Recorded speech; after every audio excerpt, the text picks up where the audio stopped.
ನಾನಾತ್ಮ ತನುವಲ್ಲ ತನು ಒಡೆಯನು, ನಾ ಜ್ಯೋತಿ ಇದ್ದೇನೆ ತನು ಒಡೆಯನು.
ಓಂ ಶಾಂತಿ.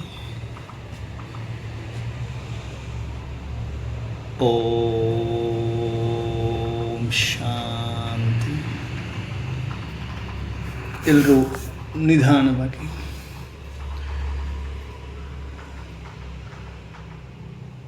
ಉಸಿರನ್ನು ತೆಗೆದುಕೊಳ್ಳಿ. ಉಸಿರನ್ನು ಬರೀ 3 ಸಾರಿ ಓಂ ಅಂತ ಹೇಳಿ ಸ್ಟ್ರೈಟಾಗಿ ಕಂಫರ್ಟಾಗಿ ಕುಳಿತುಕೊಂಡಿದ್ದೇವೆ.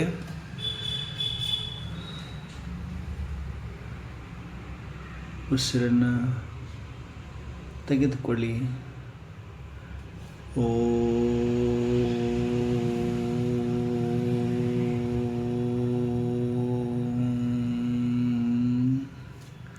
ಉಸಿರನ್ನು ತೆಗೆದುಕೊಳ್ತಾ ಉಸಿರನ್ನು ಬರೀ 3 ಸಾರಿ ಭ್ರುಕುಟಿಯ ಮಧ್ಯದಲ್ಲಿ ಅರ್ಥಾತ್ ಹಣೆಯ ಮಧ್ಯದಲ್ಲಿ ಸ್ವಯಮನ್ನು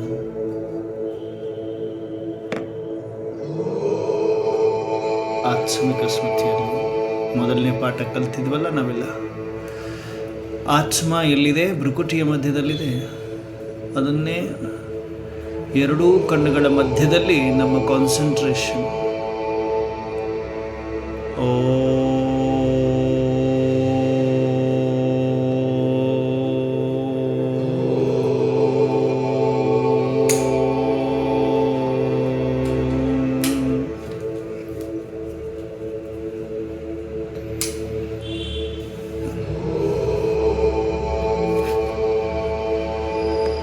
ಎಲ್ಲರೂ ಹೇಳಬೇಕು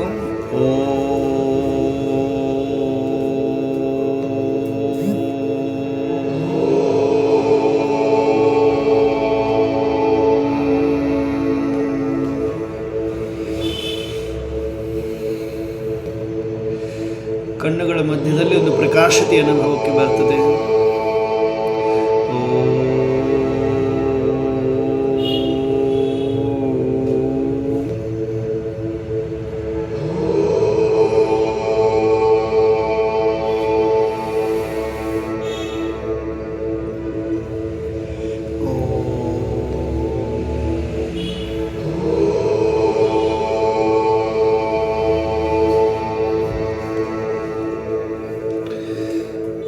ಕಾನ್ಸಂಟ್ರೇಟ್ ಆನ್ ಯುವರ್ ಫೋರ್ಹೆಡ್.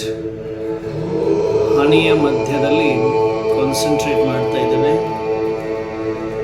ಒಂದು ಪ್ರಕಾಶತೆಯ ಅನುಭೂತಿ. ಆ ಅನುಭೂತಿಯನ್ನು ಮಾಡ್ತಾ ಉಸಿರನ್ನು ನಿಧಾನವಾಗಿ ಎಳೆದುಕೊಳ್ತಾ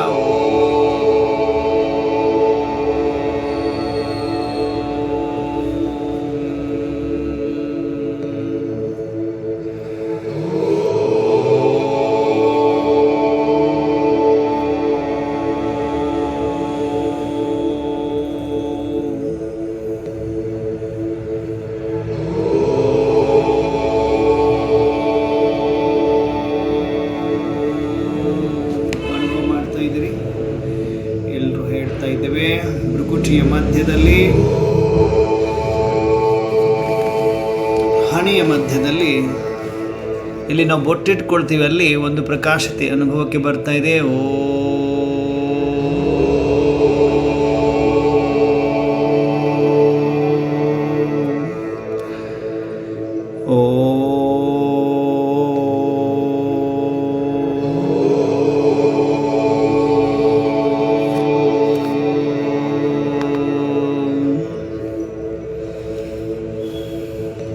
ಕಂಪ್ಲೀಟ್ ಏಕಾಗ್ರ.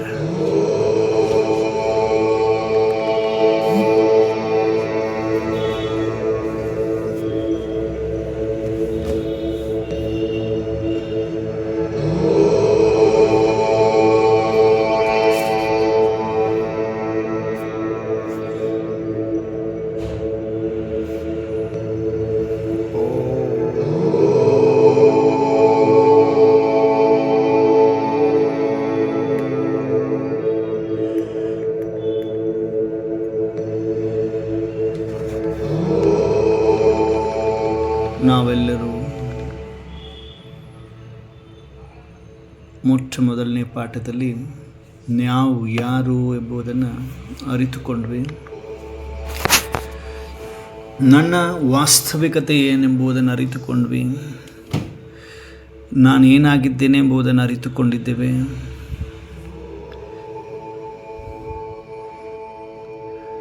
ಮೊಟ್ಟ ಮೊದಲಿಗೆ ನಾವು ಯಾರು ಅನ್ನುವುದನ್ನು ತಿಳಿದುಕೊಂಡಾಗಲೇ ತಾನೇ ನಾವೇನಾದರೂ ಸಾಧನೆಯನ್ನು ಮಾಡಲಿಕ್ಕೆ ಸಾಧ್ಯ. ಹಾಗೆ ಮೊದಲನೇ ಪಾಠದಲ್ಲಿ ನಾವು ಸ್ವಯಮನ್ನು ಆತ್ಮ ಎಂದು ಅರ್ಥ ಮಾಡಿಕೊಂಡಿದ್ದೇವೆ.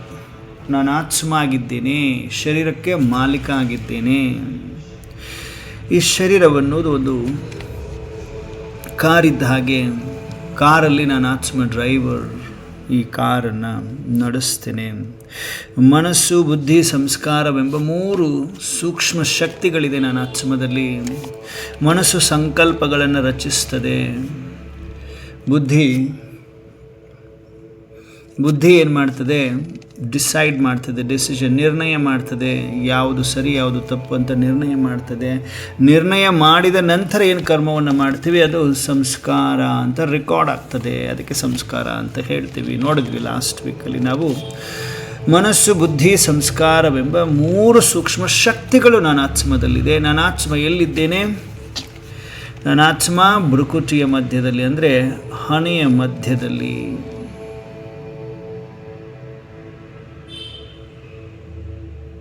ಹಣೆಯ ಮಧ್ಯದಲ್ಲಿ ಅಂದ ತಕ್ಷಣ ಅನುಭವಕ್ಕೆ ಬರಬೇಕು. ನಾನು ಹಣೆಯ ಮಧ್ಯದಲ್ಲಿ ನಾನೊಂದು ಚೈತನ್ಯ ಶಕ್ತಿ ಇದ್ದೇನೆ. ಮತ್ತೆ ಈ ಶರೀರ ಅಂದರೆ ಏನು ನೋಡಿದ್ವಿ. ಶರೀರ 5 ತತ್ವಗಳಿಂದ ಮಾಡಲ್ಪಟ್ಟಿದೆ. ಆತ್ಮ ಎಲ್ಲಿಂದ ಬಂತು ಅನ್ನುವುದನ್ನು ನೋಡಿದ್ವಿ. ಆತ್ಮ 6ನೇ ತತ್ವದಿಂದ ಬಂದಿದೆ. ಅದು ಬ್ರಹ್ಮಾಂಡ, ಅದು ಪರಮಧಾಮ ಅಂತ ನೋಡಿದ್ವಿ. ಸ್ವಯಂ ನಾನು ಆತ್ಮ ಅಂತ ನೋಡಿದ್ವಿ. ನಾನು ಹೇಗೆ ನಡೀತಿದ್ದೀನಿ, ನಾನೇ ಕೈ ನಾನೇ ಕಾಲು ಅಲ್ಲ, ನಾನಾತ್ಮ ಈ ಕಿವಿಯಿಂದ ಕೇಳಿಸ್ಕೊಳ್ತಾ ಇದ್ದೀನಿ, ನಾನಾತ್ಮ ಈ ಕಣ್ಣಿಂದ ನೋಡ್ತಾ ಇದ್ದೀನಿ ಅನ್ನುವುದನ್ನು ತಿಳಿಸ್ಕೊಂಡು ಎಲ್ಲ ತಿಳಿದ್ವಿ ಅಲ್ವಾ. ಹೇಗೆ ಶರೀರ ಸತ್ತು ಹೋದರು ಅಂತ ಹೇಳ್ತಾರೆ. ಸತ್ತು ಹೋಗಿದ್ದು ಸತ್ಯ ಹೋಯಿತು. ಆದರೆ ಇಲ್ಲಿ ಉಳಿದಿರೋದೇನೆಂದರೆ 5 ತತ್ವದಿಂದ ಮಾಡಿರುವಂತಹ ಈ ಶರೀರವನ್ನು ಇಲ್ಲಿ ಸುಟ್ಟು ಹಾಕ್ತಾರೆ. ಸತ್ತು ಹೋದರು ಅಂದರೆ ಹೋಗಿದ್ದು ಆತ್ಮ, ಸತ್ತಿರೋದು ಶರೀರವನ್ನು ಇಲ್ಲಿ ಭಸ್ಮ ಮಾಡ್ತಾರೆ, ಸುಡ್ತಾರೆ. ಹಾಗೆ ಆತ್ಮ ಅಮರ ಅವಿನಾಶಿ, ಅಜರ ಅಮರ ಅವಿನಾಶಿ ಅಂತ ಹೇಳ್ತೀವಿ. ಆತ್ಮಕ್ಕೆ ವಯಸ್ಸಾಗುವುದಿಲ್ಲ ಅಂತ ಹೇಳ್ತೀವಿ. ಆತ್ಮ 6ನೇ ತತ್ವದ ನಿವಾಸಿಯಾಗಿದೆ, ಅಲ್ಲಿಂದ ಬಂದಿದೆ ಇಲ್ಲಿ ಪಾತ್ರವನ್ನು ಅಭಿನಯ ಮಾಡಲು ಅಂತ ತಿಳ್ಕೊಂಡ್ವಿ ನಾವು. ಇವೆಲ್ಲ ಸೂಕ್ಷ್ಮವಾದ ಮಾತುಗಳನ್ನ ತಿಳ್ಕೊಂಡ್ವಿ ಅಲ್ವಾ. ಆತ್ಮದಲ್ಲಿ 7 ಗುಣಗಳಿದೆ. ಜ್ಞಾನ, ಪವಿತ್ರತೆ, ಸುಖ, ಶಾಂತಿ, ಪ್ರೇಮ, ಆನಂದ, ಶಕ್ತಿ. ಆತ್ಮ 7 ಗುಣಗಳು. ಆ 7 ಗುಣಗಳು ಈಗ ಎಟ್ ಪ್ರೆಸೆಂಟ್ ಸಮಯದಲ್ಲಿ ಕಾಣಿಸ್ತಾ ಇಲ್ಲ. ಆ 7 ಗುಣಗಳನ್ನು ಜಾಗೃತ ಅವಸ್ಥೆಗೆ ತರುವುದೇ ರಾಜಯೋಗ ಅಂತ ತಿಳ್ಕೊಂಡ್ವಿ. ರಾಜಯೋಗ ಹೇಗೆ ಮಾಡಬೇಕು ಅನ್ನುವುದನ್ನು ತಿಳ್ಕೋಬೇಕು. ರಾಜಯೋಗ ಮಾಡಬೇಕಂದ್ರೆ ಯಾವುದೋ ಒಂದು ಶಕ್ತಿ ಬೇಕಲ್ಲ. ನನ್ನ ಆತ್ಮದಲ್ಲಿ ಏನು ಶಕ್ತಿ ಇತ್ತು, ಆ ಶಕ್ತಿ ಅವು ಕಾಣಿಸ್ತಾ ಇಲ್ಲ ಇವಾಗ. ಕ್ಷೀಣಿಸಿ ಹೋಗಿದವ, ಅಥವಾ ಮುಳುಗಿ ಹೋಗಿದವ, ಅಥವಾ ಮರೆತು ಹೋಗಿದವ, ಡಿಲೀಟ್ ಆಗಿದವ, ಏನಾಗಿದೆ? ಆ ಶಕ್ತಿಯನ್ನು ಮರಳಿ ಹೊರ ತರಬೇಕು ಅಂದರೆ ಏನು ಮಾಡಬೇಕು? ಅದಕ್ಕೆ ರಾಜಯೋಗ ಮಾಡಬೇಕು. ರಾಜಯೋಗ ಅಂದರೆ ಏನು? ಯಾರ ಜೊತೆಗೆ ಕನೆಕ್ಟ್ ಮಾಡಿದರೆ ಆ ಶಕ್ತಿ ಸಿಗ್ತದೆ. ಯಾರ ಜೊತೆಗೆ ಕನೆಕ್ಟ್ ಮಾಡಿದಾಗ ಸ್ವಯಮನ್ನು ಈಗ ತಿಳ್ಕೊಂಡ್ವಿ ನನ್ನ ಆತ್ಮ ಅಂತ. ಹಾಗಾದರೆ ಆತ್ಮಕ್ಕೆ ಎನರ್ಜಿ ಎಲ್ಲಿಂದ ಬರ್ತದೆ? ಚಾರ್ಜ್ ಎಲ್ಲಿಂದ ಮಾಡ್ಕೋಬೇಕು? ನಾವೆಲ್ಲರೂ ಅಭ್ಯಾಸ ಮಾಡಿದ್ವಿ. ಸ್ವಲ್ಪ 10 ನಿಮಿಷಗಳ ಕಾಲ ನಾವು ಅಭ್ಯಾಸ ಮಾಡಿದ್ವಿ. ಶರೀರದ ಬಾಣದಿಂದ ಆತ್ಮ ಬಿಂದು ಆಗಿ ಹೊರಗಡೆ ಹೋಗ್ತದೆ. ಶರೀರವನ್ನು ಬಿಟ್ಟು ನಿಧಾನವಾಗಿ, ಅಂದರೆ ಮನಸ್ಸು ಬುದ್ಧಿಯಿಂದ ಹೋಗ್ತದೆ. ಸೂಕ್ಷ್ಮ ವತನದಲ್ಲಿ ಅಂದರೆ ದೇವತಾ ಲೋಕ ಅಂತ ಹೇಳಿದ್ರಿ, ದೇವಲೋಕ ಅಂತ ಹೇಳಿದ್ರಿ. ಆ ದೇವಲೋಕದಲ್ಲಿ ಅಲ್ಲಿ ಪರಮಾತ್ಮ ಇರ್ತಾರೆ. ಅವರಿಂದ ಶಕ್ತಿಯನ್ನು ತಗೊಂಡ್ವಿ, ಆ್ಯಪಲನ್ನು ಸ್ವೀಕರಿಸಿದ್ವಿ, ಎಲ್ಲ ಅಭ್ಯಾಸ ಮಾಡಿಸಿದ್ರು. ಓಕೆ, ನಮ್ಮೆಲ್ರಿಗೂ ಅಭ್ಯಾಸ ಆಯಿತು. ಈಗ ನೆಕ್ಸ್ಟ್ ಈ ಆತ್ಮಕ್ಕೆ ತಾಕತ್ತೆಲ್ಲಿಂದ ಬರ್ತದೆ? ಆತ್ಮ ಸಾಕ್ಷಾತ್ಕಾರ ಅಂತೂ ಮಾಡ್ಕೊಂಡ್ವಿ. ನಾನು ಆತ್ಮ ಹಣೆಯ ಮಧ್ಯದಲ್ಲಿದ್ದೇನೆ, ಹಾಗಾಗಿ ನಾನು ಬೊಟ್ಟಿಟ್ಕೊಳ್ತಾ ಇದ್ದೇನೆ. ಈಗ ಹಣೆಯ ಮಧ್ಯದಲ್ಲಿ ಮತ್ತೇನಾದರೂ ನೋವಾದಾಗ ಅಯ್ಯೋ ನನ್ನ ಹಣೆ ಬರ ಅಂತ ಹಣೆಗೆ ಚಚ್ಕೊಳ್ತೀವಿ, ಹಣೆಗೆ ಪಡ್ಕೊಳ್ತೀವಿ. ಯಾಕೆ? ಕಾರಣ ಏನು? ಕಾರಣ ಅದು ಇನ್ಬಿಲ್ಟ್ ಆಗಿದೆ, ಒಳಗಡೆ ಇದೆ, ನನ್ನ ಆತ್ಮ ಇಲ್ಲಿದ್ದೇನೆ, ಈ ಶರೀರವನ್ನು ನಡೆಸ್ತಾ ಇದ್ದೇನೆ ಅನ್ನೋದು ಕನ್ಫರ್ಮ್ ಆಗಿದೆ ಅಲ್ವಾ? ಇದು ಒಂದು ಯಂತ್ರ ಇದ್ದ ಹಾಗೆ, ಶರೀರ ಯಂತ್ರ ಇದ್ದ ಹಾಗೆ, ಯಂತ್ರವನ್ನು ನಡೆಸುವ ಕರೆಂಟ್ ನಾನು ಆತ್ಮ ಅನ್ನೋದನ್ನು ನೋಡ್ಕೊಂಡ್ವಿ, ಚೈತನ್ಯ ಶಕ್ತಿ ನಾನು ಆತ್ಮ ಅನ್ನೋದನ್ನು ನೋಡ್ಕೊಂಡ್ವಿ, ತಿಳ್ಕೊಂಡ್ವಿ. ಓಕೆ, ನೆಕ್ಸ್ಟ್ ಈಗ ಆತ್ಮ ಎಲ್ಲಿಂದ ಬಂತು? ಈಗ ಶರೀರಕ್ಕೆ ಅಪ್ಪ ಇದ್ದಾರೆ, ತಂದೆ ಇದ್ದಾರೆ, ತಾಯಿ ಇದ್ದಾರೆ, ಓಕೆ ಗೊತ್ತಾಯಿತು, ಅವರಿಂದ ನಾನು ಬಂದಿದ್ದೆ, ಈ ಶರೀರ ಬಂದಿದೆ ಅಂತ ಗೊತ್ತಾಯಿತು. ಆದರೆ ಆತ್ಮ ಎಲ್ಲಿಂದ ಬಂತು? ಆತ್ಮದ ಮೂಲ ಸ್ಥಾನ ಏನು? ಆತ್ಮ ಸಾಕ್ಷಾತ್ಕಾರ ಬಲೆ ಮಾಡಿಕೊಡ್ವಿ. ಆತ್ಮಕ್ಕೆ ತಾಕತ್ತು ಎಲ್ಲಿಂದ ಬರ್ತದೆ? ಆ ಚೈತನ್ಯತೆ ಎಲ್ಲಿಂದ ಬರ್ತದೆ? ಆತ್ಮದಲ್ಲಿ ಆ 3 ಶಕ್ತಿಗಳು ಹೇಗೆ ಕೆಲಸ ಮಾಡ್ತದೆ? ಆತ್ಮದಲ್ಲಿ ಆ 7 ಗುಣಗಳು ಹೇಗೆ ಸಾಕಾರದಲ್ಲಿ ಪ್ರಾಕ್ಟಿಕಲ್ ಜೀವನದಲ್ಲಿ ಹೇಗೆ ವರ್ಕ್ ಮಾಡ್ತದೆ? ಜ್ಞಾನ, ಪವಿತ್ರತೆ, ಸುಖ, ಶಾಂತಿ, ಪ್ರೇಮ, ಆನಂದ. ನೋಡಿ, ಯಾರೆಲ್ಲ ಈ ದಿನ ಜಾಯ್ನ್ ಆಗಿದ್ದೀರಿ ಈ ಸತ್ಯ ಸಂಘದಲ್ಲಿ, ಅವರಿಗೊಂದು ವಿಶೇಷವಾದ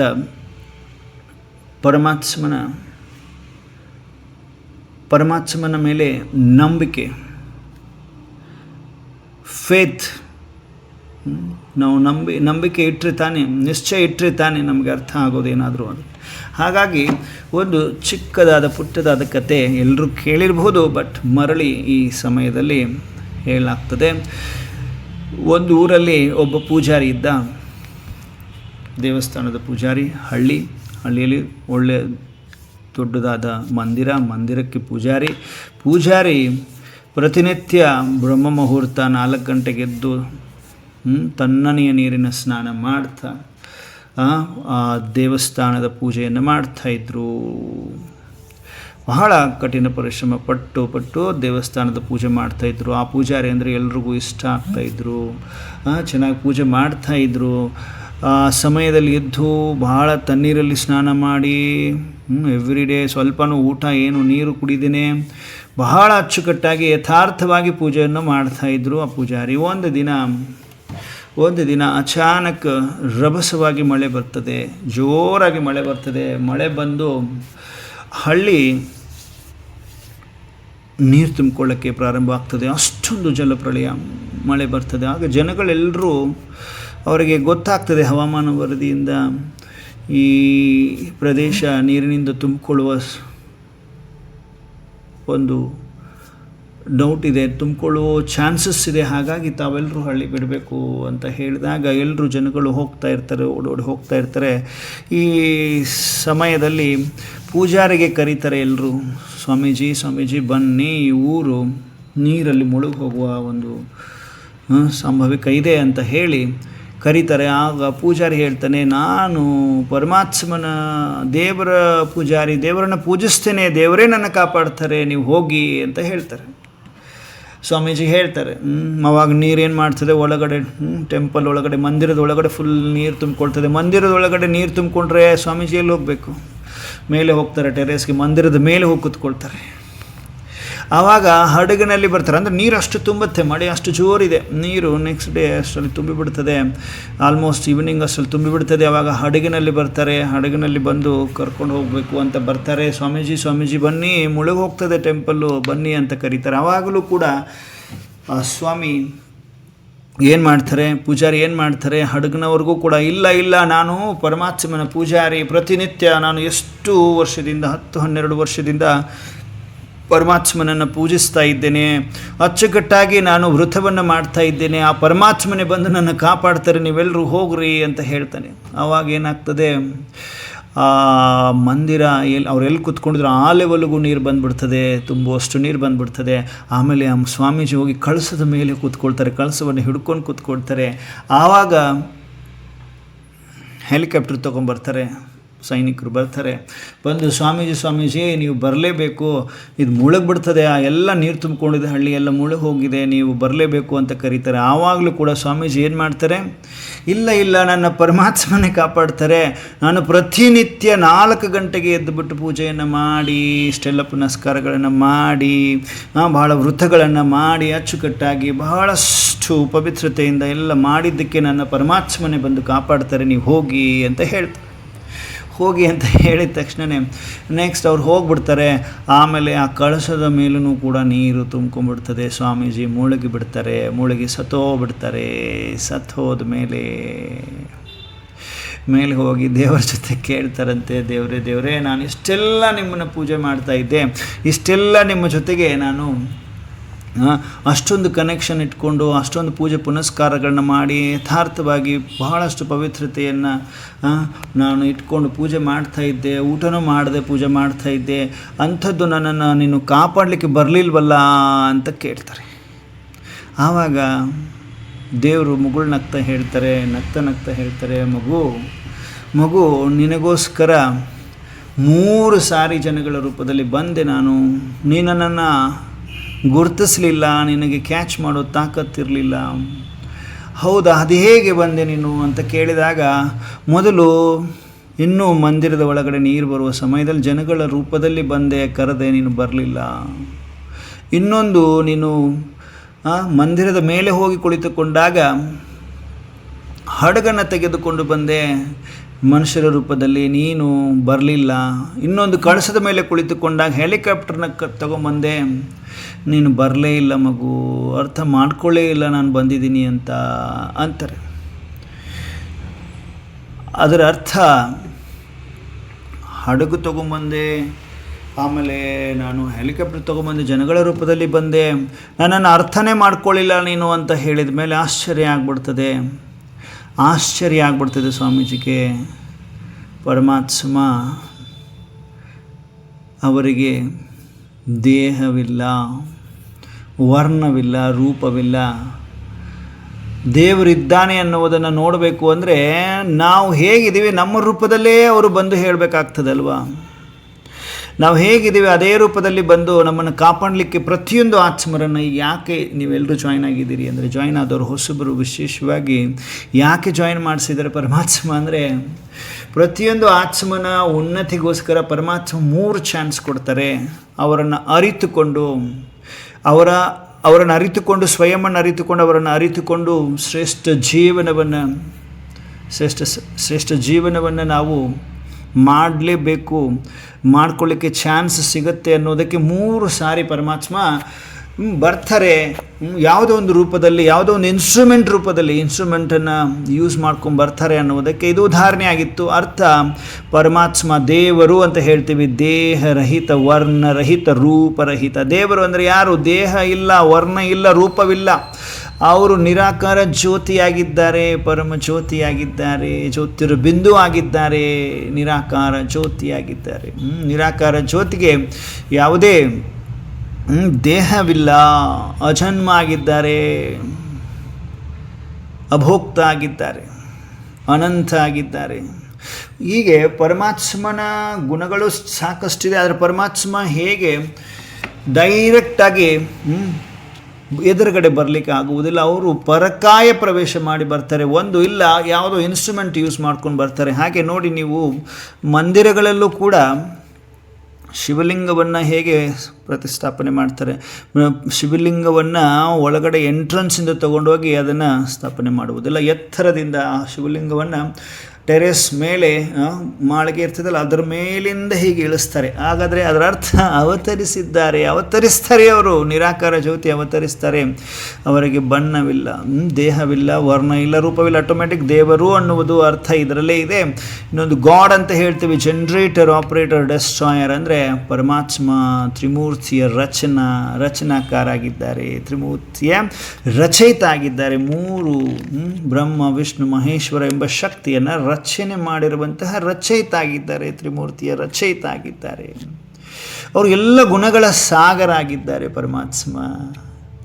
ಪರಮಾತ್ಮ ಎಲ್ಲ ಗುಣಗಳ ಸಾಗರ ಆಗಿದ್ದಾರೆ. ಅವರು ಜನನ ಮರಣದಲ್ಲಿ ಬರುವುದಿಲ್ಲ.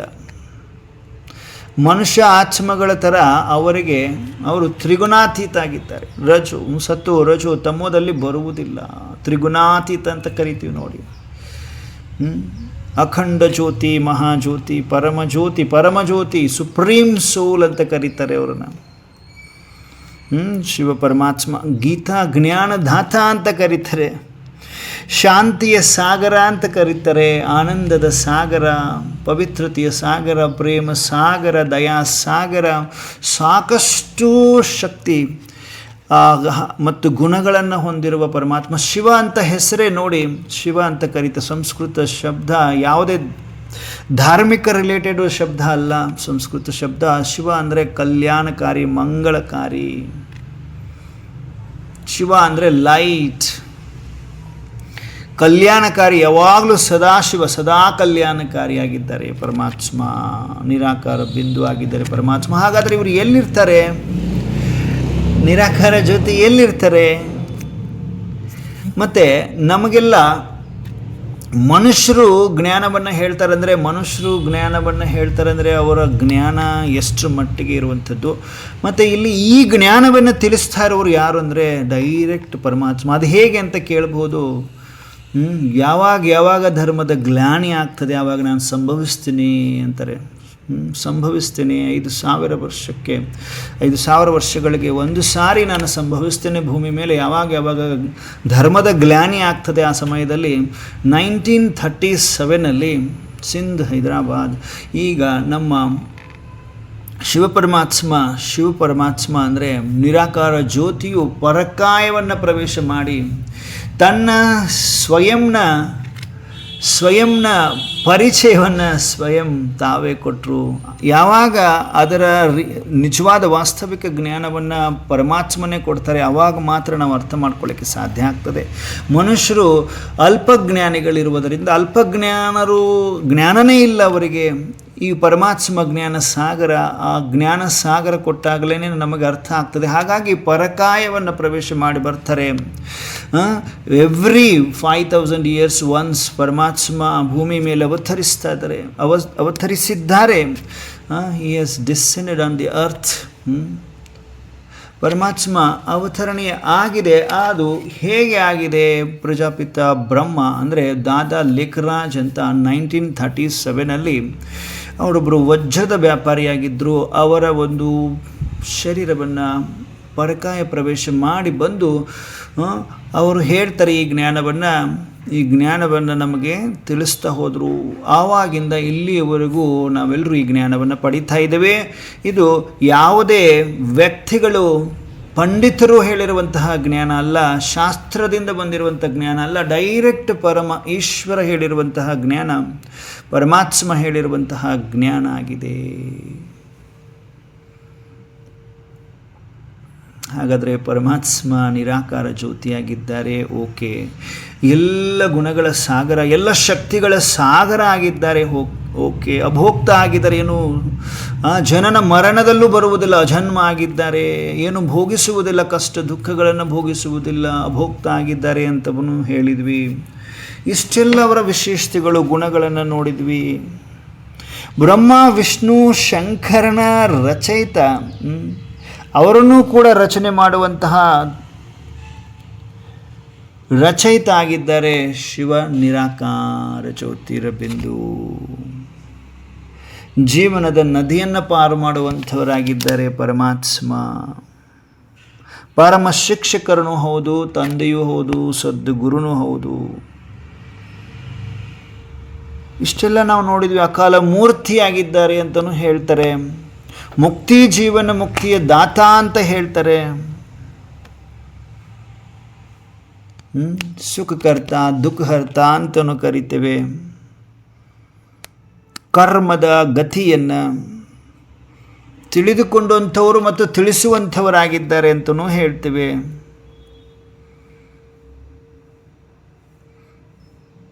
ಅವರು ಬಿಂದು ರೂಪದಲ್ಲಿದ್ದಾರೆ. ಬಿಂದು ಅಂದರೆ ಶೂನ್ಯ ಅಲ್ಲ, ಅದೊಂದು ಕಂಪ್ಯಾರಿಟಿವ್ ವರ್ಡ್, ಶೂನ್ಯ ಅಲ್ಲ. ಮತ್ತು ಹಾಗಾದರೆ ಪರಮಾತ್ಮ ಎಲ್ಲಿಂದ ಬರ್ತಾರೆ? ಅವರ ಸ್ಥಾನ ಯಾವುದು? ಇರುವ ಸ್ಥಾನ ಯಾವುದು? ಅವರು ಜ್ಯೋತಿ ಆಗಿದ್ದಾರೆ, ನಿರಾಕಾರ ಆಗಿದ್ದಾರೆ, ಸರ್ವಶಕ್ತಿವಂತ ಆಗಿದ್ದಾರೆ, ಅಭೋಕ್ತ, ಅಜನ್ಮ, ಜನನ ಮರಣಗಳಲ್ಲೂ ಬರುವುದಿಲ್ಲ. ಎಲ್ಲಿದ್ದಾರೆ ಅವರು? ಎಲ್ಲಿಂದ ಬರ್ತಾರೆ ಅವರು?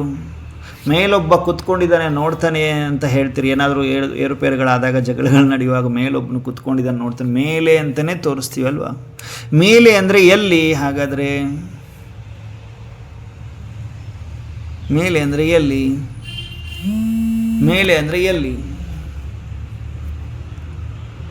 ಪರಮಾತ್ಮ ಮೇಲೆ ಅಂದರೆ ಎಲ್ಲಿದ್ದಾರೆ? ಆವಾಗ ನೋಡಿ ಅರಿತುಕೊಳ್ಬೇಕಾಗಿರುವಂಥದ್ದು, ಪರಮಾತ್ಮ ನಿರಾಕಾರ ಜ್ಯೋತಿ, ಬ್ರಹ್ಮ ತತ್ವ, ಬ್ರಹ್ಮಾಂಡ, ಬಿಯಾಂಡ್ ದ ಕಾಸ್ಮೋಸ್. ಅವರಿರುವ ಸ್ಥಾನ ಪರಮಧಾಮ, ಶಾಂತಿಧಾಮ, ನಿರ್ವಾಣಧಾಮ, ಎಲ್ಲಿ ವಾಣಿಯೇ ಇಲ್ಲ. ಅದು ಎಲ್ಲಿದೆ ಹಾಗಾದರೆ? ಅವರಿಗೆ ತ್ರಿಲೋಕಿ ಅಂತ ಹೇಳ್ತಾರೆ, ತ್ರಿಲೋಕಿನಾಥ್ ಅಂತ ಹೇಳ್ತಾರೆ, ತ್ರಿಕಾಲದರ್ಶಿ ಅಂತ ಹೇಳ್ತಾರೆ. ಹಾಗಾದರೆ ಇದರ ಅರ್ಥ ತಿಳ್ಕೊಂಡಿದ್ದೀವ ನಾವು? ತ್ರಿಲೋಕಿ ಅಂದರೆ ತ್ರಿಲೋಕಿ, 3 ಲೋಕಕ್ಕೆ ಮಾಲೀಕ. ಹಾಗಾದರೆ 3 ಲೋಕಗಳು ಯಾವುದು? ನಾವಿರುವಂತಹ ಲೋಕ ಯಾವುದು ಗೊತ್ತಿದೆಯಾ ಎಲ್ರಿಗೂ? ನಾವಿರುವಂತಹ ಲೋಕ ಯಾವುದು? ಸಾಕಾರ ಲೋಕ ಅಂತ. ಎಲ್ಲಿ ಫಿಸಿಕಲ್ ಪ್ರೆಸೆನ್ಸ್ ಇದೆ, ಫಿಸಿಕಲ್ ಬಾಡಿ ಇದೆ ಅಲ್ವಾ? ನಾವಿರುವಂತಹ ಲೋಕ ಸಾಕಾರ ಅಂತ ಹೇಳ್ತೇವೆ. ಈ ಸಾಕಾರವನ್ನು ಕ್ರಾಸ್ ಮಾಡಿ ಮುಂದೆ ಮೇಲಕ್ಕೆ ಹೋದಾಗ ಆಕಾಶ ಕಾಣಿಸುತ್ತೆ, ಸೂರ್ಯ ಚಂದ್ರ ನಕ್ಷತ್ರ ಕಾಣಿಸ್ತದೆ. ಅದಾದಮೇಲೆ ಒಂದು ಲೋಕ ಬರ್ತದೆ, ಅದಕ್ಕೆ ಸೂಕ್ಷ್ಮ ಲೋಕ ಅಂತ ಹೇಳ್ತೇವೆ. ಆ ಸೂಕ್ಷ್ಮ ಲೋಕವನ್ನೂ ಪಾರು ಮಾಡಿ ಬಿಯಾಂಡ್ ದ ಕಾಸ್ಮೋಸ್ ಅಂತ ಹೇಳ್ತಾರಲ್ವ, ಅಬಾಟ್, ಸುಪ್ರೀಮ್ ಅಬಾಟ್, ಪರಮಧಾಮ, ಸೂಕ್ಷ್ಮ ಲೋಕವನ್ನು ಪಾರು ಮಾಡಿ ಒಂದು ಲೋಕ ಇದೆ, ಅದೇ ಪರಮಧಾಮ, ಶಾಂತಿಧಾಮ, ನಿರ್ವಾಣಧಾಮ, ಬ್ರಹ್ಮಾಂಡ, ಬ್ರಹ್ಮ ತತ್ವದ ಒಳಗಡೆ ಇರ್ತಾರೆ ಪರಮಾತ್ಮ. ನಿರಾಕಾರ ಜ್ಯೋತಿ, ಪರಮ ಜ್ಯೋತಿ, ಅಖಂಡ ಜ್ಯೋತಿ, ಜಾಗಂತಿ ಜ್ಯೋತಿ ಅಂತ ಕರೀತಾರೆ. ಅವರು ಇರುವ ಸ್ಥಾನ ಅಷ್ಟು ದೂರ ಇದೆ. ಈಗ ಅವರಿರುವ ಸ್ಥಾನದಿಂದನೇ ನಾನು ಆತ್ಮ ಬಂದಿದ್ದೇನೆ. ಯಾಕಂದರೆ ಅವರ ಸಂತಾನ ನನ್ನ ಆತ್ಮ, ಸೂಕ್ಷ್ಮ ಶಕ್ತಿ, ಚೈತನ್ಯ ಶಕ್ತಿ ನನ್ನ ಆತ್ಮ, 7 ಗುಣಗಳನ್ನು ಹೊಂದಿರುವ ಶಕ್ತಿಯನ್ನು ಹೊಂದಿರುವ ನಾನು ಆತ್ಮ, ಅಲ್ಲಿಂದ ಬಂದಿದ್ದೇನೆ. ಈ ಶರೀರ ಇಲ್ಲೇ ಸಾಕಾರದಲ್ಲಿನ ರಚನೆ ಆಯಿತು, ಆದರೆ ಆತ್ಮ ಬಂದಿರೋದು ಅಲ್ಲಿಂದ. ಹೇಳ್ತಿರ್ತೀವಿ ನೋಡಿ, ಬಂದಿರೋದು ಅಲ್ಲಿದೆ ನಮ್ಮ ಮನೆ, ಇಲ್ಲಿಗೆ ಬಂದೆ ಸುಮ್ಮನೆ ಅಂತ ಹೇಳ್ತೀವಿ. ಪಾತ್ರವನ್ನು ಅಭಿನಯಿಸಕ್ಕೆ ಬಂದಿದ್ದೀವಿ ಅಂತ ಹೇಳ್ತೀವಿ. ಅಲ್ಲಿದೆ ಅಂದರೆ ಎಲ್ಲಿದೆ? ಅದು ಪರಮಧಾಮ. ಎಲ್ಲರೂ ಗೀತೆಯನ್ನು ಕೇಳಿದ್ರಲ್ವ, ನಾನು ಆತ್ಮ, ನೀನು ಆತ್ಮ, ನಮ್ಮ ತಂದೆ ಪರಮಾತ್ಮ, ಪರಂಧಾಮವೇ ನಮ್ಮ ನಿಜ ಮನೆಯು, ಪರಂಧಾಮವೇ ನಮ್ಮ ನಿಜ ಮನೆಯೂ ಆಗಿದೆ, ಜ್ಯೋತಿಯ ಬಿಂದು ನಮ್ಮ ರೂಪ ಅಂತ ಗಾಯನವನ್ನು ಗೀತೆ ತಾವೆಲ್ಲರೂ ಆಲಿಸಿರ್ಬೋದು, ಆಲಿಸಿ ಅಲ್ವಾ? ಸೊ ಹಾಗಾದರೆ ಪರಮಧಾಮ ನಿವಾಸಿ, ಬ್ರಹ್ಮಾಂಡ ನಿವಾಸಿ, ತ್ರಿಲೋಕಿನಾಥ್ ಅಂತ ಹೇಳ್ತೀವಿ. 3 ಲೋಕಕ್ಕೆ ಒಡೆಯ ಪರಮಾತ್ಮ. ಪರಮಾತ್ಮನ ಗುಣಗಳನ್ನು ನೋಡ್ತಾ ಇದ್ದೀವಿ, ಶಕ್ತಿಗಳನ್ನ ನೋಡ್ತಾ ಇದ್ದೀವಿ. ಅವರ ರೂಪ ನಿರಾಕಾರ ಜ್ಯೋತಿ ಅಂತ ಹೇಳ್ತೀವಿ. ನೋಡಿ, ಹೊರಗಡೆ ಜಗತ್ತಿನಲ್ಲೂ ಕೂಡ ಎಲ್ಲ ಧರ್ಮದವರು ದೇವನೊಬ್ಬ ನಾಮ ಹಲವು ಅಂತ ಹೇಳ್ತಾರೆ. ಬಸವಣ್ಣನವರು ಹೇಳಿದ್ರಲ್ವ, ದೇವನೊಬ್ಬ ನಾಮ ಹಲವು. ಅವ್ರು ಹೇಗಿದ್ದಾರೆ ನೋಡಲಿಕ್ಕೆ? ಅಲ್ಲಾ ಏಕ್ ನೂರ್ ಹೇ ಅಂತ ಹೇಳ್ತಾರೆ.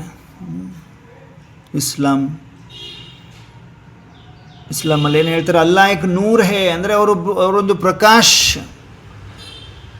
ಅವರೊಂದು ಶಕ್ತಿ, ಅವರೊಂದು ಲೈಟ್ ಆಗಿದ್ದಾರೆ. God is light, pin point of light ಅಂತ ಹೇಳ್ತಾರೆ. ಮಹಾವೀರ್ ಯೋಗದಲ್ಲಿ ಕುಳಿತುಕೊಂಡಾಗ ಅವರು ಕಂಡಿದ್ದು ಜ್ಯೋತಿನೇ ಅಲ್ವಾ? ಗುರುನಾನಕ್ ಏಕ್ ಓಂಕಾರ ನಿರಾಕಾರ ಅಂತ ಹೇಳ್ತಾರೆ. ಎಲ್ಲ ಧರ್ಮದವರು ಹೇಳ್ತಾರೆ ಏಕ್ ಓಂಕಾರ ನಿರಾಕಾರ ಅಂತ ಹೇಳ್ತಾರೆ. ಅಲ್ಲಾ ಏಕ್ ನೂರ್ ಅಂತ ಹೇಳ್ತಾರೆ. ಗಾಡ್ ಈಸ್ ಲೈಟ್ ಅಂತ ಹೇಳ್ತಾರೆ. ತಾವೆಲ್ಲರೂ ಕೇಳಿದಿರಲ್ವ, ಎಲ್ಲ ಧರ್ಮದವರು ಹೇಗೆ ಹೇಳ್ತಾರೆ? ದೇವನೊಬ್ಬ ನಾಮ ಹಲವು. ಹಾಗಾದರೆ ಪರಮಾತ್ಮ ನಾವಿಷ್ಟು ದಿನ ತಿಳಿದುಕೊಂಡಿರೋದೇ ಬೇರೆ. ಈಗ ನೋಡಿ, ದೇವತೆಗಳು ಒಂದೊಂದು ಗ್ರಾಮದಲ್ಲಿ 2-3 ದೇವತೆಗಳು, ಒಂದೊಂದು ತಾಲೂಕಿನಲ್ಲಿ ಎಷ್ಟೊಂದು ದೇವತೆಗಳ ಟೆಂಪಲ್ ಇದೆ. ದೇವತೆಗಳೇ ದೇವರ ಅವರಿಗಿಂತ ದೊಡ್ಡವರಿದ್ದಾರಾ? ಅವರಿಗಿಂತ ದೊಡ್ಡವರಿದ್ದಾರಾ?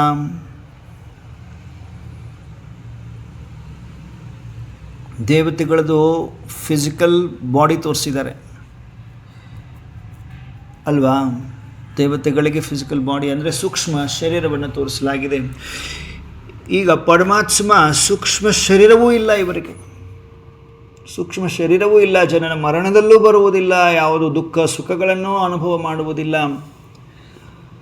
ಅಭೋಕ್ತ, ಅಜನ್ಮ, ಅಕಾಲ ಮೂರ್ತ್ ಅಂತ ಹೇಳ್ತೀವಿ.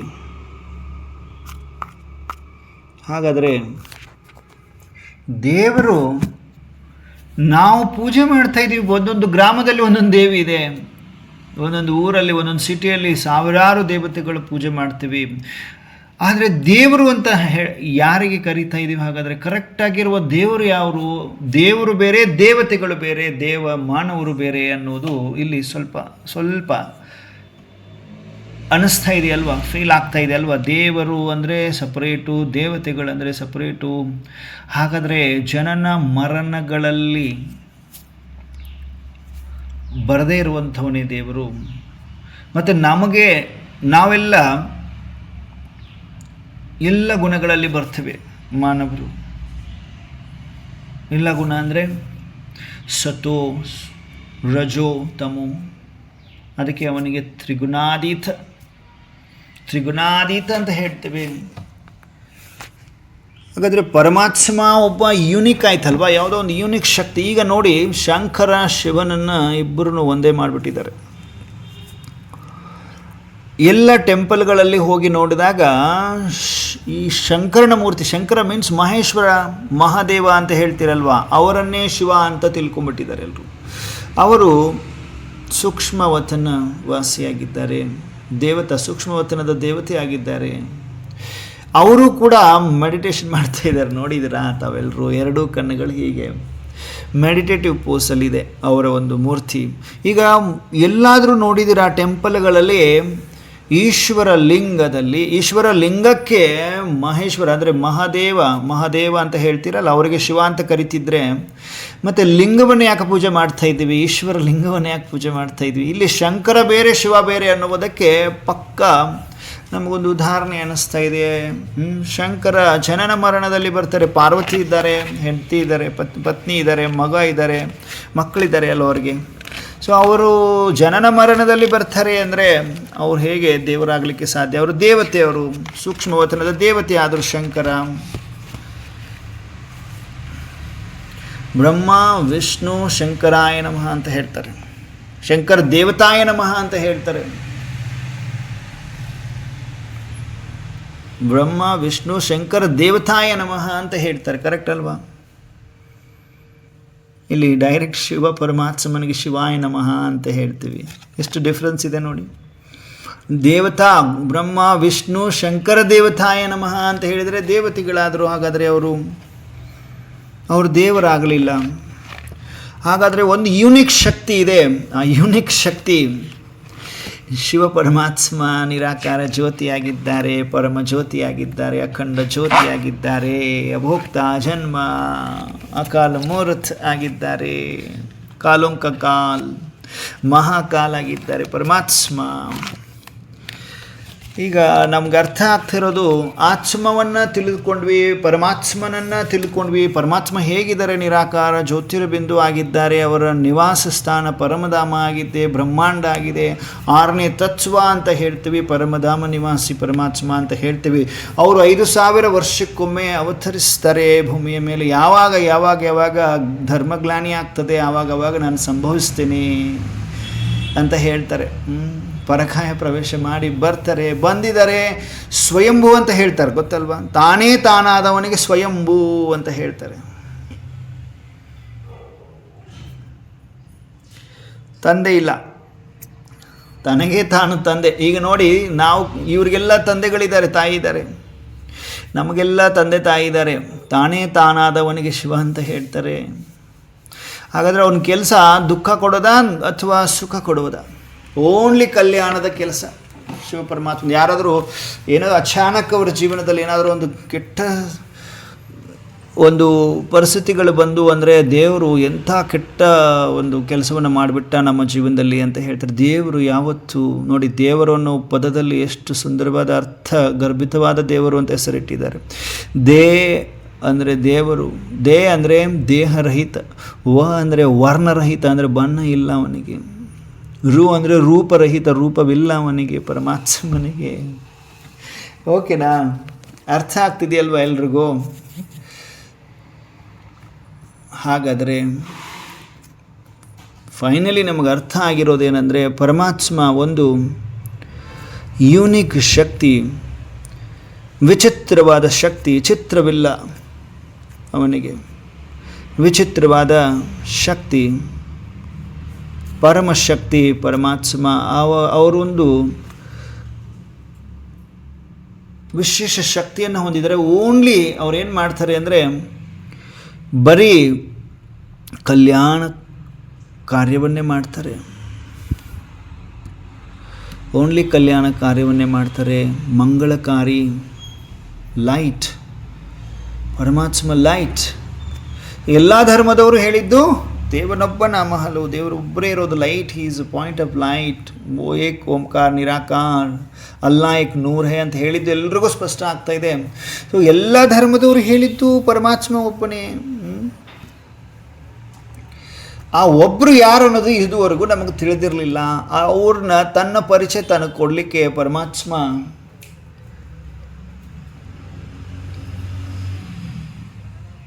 ಬಂದಿದ್ದಾರೆ.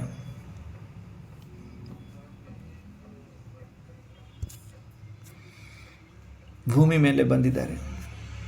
ಸೊ ಆ ಒಂದು ಪರಿಚಯವನ್ನೇ ನಮಗೆ ಡೈರೆಕ್ಟ್ ಪರಮಾತ್ಮನಿಂದ ನಾವು ಪಡ್ಕೋಬೇಕಾಗಿ ಬಂದಿದೆ, ಪಡೆದುಕೊಳ್ತಾ ಇದ್ದೇವೆ. ಈಗ ನಮಗೊಂದು ಕಥೆಯನ್ನು ಹೇಳಲಾಯಿತು. ಹಾಗಾದರೆ ಅದರ ಅರ್ಥ ಏನಂದರೆ, ನಾವೆಲ್ಲರೂ ಯಾರು ಜಾಯ್ನ್ ಆಗ್ತಾಯಿದ್ದೀವಿ, ಪರಮಾತ್ಮ ನಮಗೆ ಚಾನ್ಸ್ ಕೊಟ್ಟಿದ್ದಾರೆ. ಅರಿತುಕೋ ಮಗು, ನಿನ್ನನ್ನು ನೀನು ಅರಿತುಕೋ, ನಿನ್ನನ್ನು ನೀನು ಅರಿತುಕೊಂಡರೆ ಜಗತ್ತನ್ನೇ ನೀನು ಅರಿತುಕೊಂಡಂತೆ, ನಿನ್ನನ್ನು ಅರಿತುಕೊಂಡಾಗ ತಾನೇ ನನ್ನನ್ನು ಅರಿಲಿಕ್ಕೆ ಸಾಧ್ಯ ಅಂತ ಹೇಳಿದ್ರಲ್ವ? ಹೌದು ಅಲ್ವೋ? ಹಾಗಾದರೆ ನಮ್ಮನ್ನು ನಾವು ಅರಿತುಕೊಂಡ್ವಿ. ಅದು ಹೇಗೆ? ಇದು ಪರಮಾತ್ಮ ಡೈರೆಕ್ಟ್ ಜ್ಞಾನವನ್ನು ಅರ್ಥ ಮಾಡ್ಕೊಂಡ್ವಿ. ಈಗ ಪರಮಾತ್ಮ ಯಾರು, ಅವರಲ್ಲಿರುವ ಶಕ್ತಿ ಏನು, ಅವ್ರು ಹೇಗಿದ್ದಾರೆ, ಅವ್ರು ಯಾವ ಸ್ಥಾನದಲ್ಲಿರ್ತಾರೆ, ಅವ್ರ ಜನನ ಮರದಲ್ಲಿ ಬರ್ತಾರೋ ಇಲ್ಲೋ, ಅವ್ರ ರೂಪ ಏನು, ಬಣ್ಣ ಏನು, ಎಲ್ಲವನ್ನು ತಿಳ್ಕೊಳ್ತಾ ಇದ್ದೀವಲ್ವ. ಈ ವಚನಕಾರರು ಕೂಡ ಹೇಳ್ತಾರೆ, ನೋಡಿದ್ರಲ್ವ, ಸಾವಿಲ್ಲದ ಕೇಡಿಲ್ಲದ ರೂಹಿಲ್ಲದ ಚೆಲುವಂಗೆ ನಾನೊಲದೆ, ಎಡೆಯಿಲ್ಲದ ಕಡೆಯಿಲ್ಲದ ತೆರೆಯಿಲ್ಲದ ಕುರುಹಿಲ್ಲದ ಚೆಲುವಂಗಿ ನಾನೊಲಿದೆ, ಭವವಿಲ್ಲದ ಭಯವಿಲ್ಲದ ನಿರ್ಭಯ ಚೆಲುವಂಗೊಲಿದೆ ನಾನು ಅಂತ ಅಕ್ಕಮಹಾದೇವರು ಹೇಳ್ತಾರಲ್ವ. ಕೇಳಿದ್ರಲ್ವ ಎಲ್ಲರೂ? ಸೀಮೆ ಇಲ್ಲದ ನಿಸ್ಸೀಮ ಹಂಗೊಲಿದೆ ಅಂತ ಹೇಳ್ತಾರೆ. ಸೀಮೆ ಇಲ್ಲದ ಯಾರಿಗೊಲ್ದಿದ್ದೀನಿ ನಾನು? ಅಕ್ಕಮಹಾದೇವಿ ಎಷ್ಟು ಸುಂದರವಾಗಿ ವಚನಗಳಲ್ಲಿ ಹೇಳಿದ್ದಾರೆ. ಬಸವನನ್ನು ಕುರು ದೇವನೊಬ್ಬ ನಾಮ ಹಲವು ಅಂತ ಹೇಳಿದರು. ಇವೆಲ್ಲವನ್ನು ನೋಡಿದಾಗ ಅವರೆಲ್ಲ ಆಲ್ರೆಡಿ ಹೇಳಿ ಕೈ ಬಿಟ್ಟಿದ್ದಾರೆ. ಇವರೆಲ್ಲ ನೋಡಿ, ನಮ್ಮ ಧಾರ್ಮಿಕ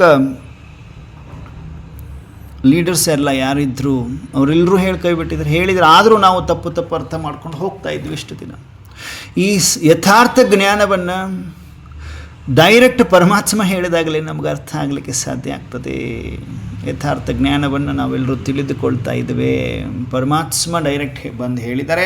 1936 to 37 ಸಮಯದಲ್ಲಿ ಪರಂಪಿತ ಪರಮಾತ್ಮನಾದ, ಈಶ್ವರನಾದ, ಜ್ಯೋತಿಯಾದ, ಅಖಂಡ ಜ್ಯೋತಿಯಾದ ಪರಮಾತ್ಮ ಭೂಮಿಯ ಮೇಲೆ ಬಂದು ಅವತರಿಸಿದ್ದಾರೆ. ಪರಕಾಯ ಪ್ರವೇಶ ಮಾಡಿದ್ದಾರೆ. ಪರಕಾಯ ಪ್ರವೇಶ ಮಾಡಿ ಜ್ಞಾನವನ್ನು, ಸತ್ಯ ಜ್ಞಾನವನ್ನು ಎಲ್ರಿಗೂ ಹೇಳ್ಕೊಡ್ತಾ ಇದ್ದಾರೆ. ಆ ಜ್ಞಾನವೇ ನಮಗೆ ಬಂದು ತಲುಪಿದೆ ಅಂದರೆ ಅರ್ಥ ನಾವು ಬಹಳ ಬಹಳ ಬಹಳ ಪುಣ್ಯ ಆತ್ಮಗಳಾಗಿದ್ದೇವೆ, ಶ್ರೇಷ್ಠ ಆತ್ಮಗಳಾಗಿದ್ದೇವೆ.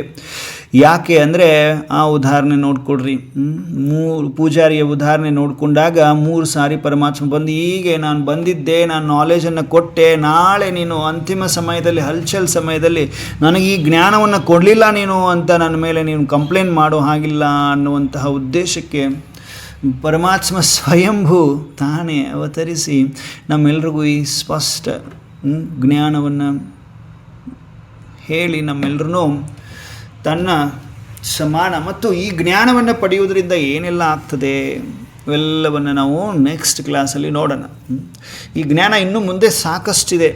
ಹೇಗೆ ಸೃಷ್ಟಿಯ ರಚಯಿತ ಹೇಗೆ ಸೃಷ್ಟಿಯನ್ನು ರಚಿಸ್ತಾರೆ, ಆದಿ ಮಧ್ಯ ಅಂತ್ಯ ತ್ರಿಕಾಲದರ್ಶಿ ಹೇಗೆ ಅವರು ಆದಿ ಮಧ್ಯ ಅಂತ್ಯವನ್ನು ಹೇಗೆ ರಚನೆ ಮಾಡಿದರು, ಯಾರಿಂದ ರಚನೆ ಮಾಡಿದರು, ಮತ್ತು ನಾನಾತ್ಮ ಎಲ್ಲಿ ಇರ್ತೀನಿ, ಎಷ್ಟು ಜನ್ಮಗಳನ್ನ ಪಡಿತೀನಿ, ನಾನು ಅಜರ ಅಮರ ಅವಿನಾಶಿ, ಓಕೆ, ಎಷ್ಟು ಜನ್ಮವನ್ನು ಪಡಿಬಹುದು, ಎಷ್ಟು ಜನ್ಮವನ್ನು ಪಡಿತೀನಿ ಅನ್ನುವುದನ್ನು ಕೂಡ ನಾವು ಸೃಷ್ಟಿಯ ಚಕ್ರದಲ್ಲಿ ನೋಡೋಣ. ಈ ದಿನ ಪರಮಾತ್ಮನ ಬಗ್ಗೆ ನಾವೆಲ್ಲರೂ ಅರಿತುಕೊಂಡ್ವಿ, ತಿಳಿದುಕೊಂಡ್ವಿ, ಬಹಳ ಸ್ಪಷ್ಟವಾಗಿ ತಿಳಿದುಕೊಂಡ್ವಿ ಅಲ್ವಾ? ಎಲ್ರಿಗೂ ಅರ್ಥ ಆಗಿದೆ ಅಂದ್ಕೊಳ್ತೀನಿ.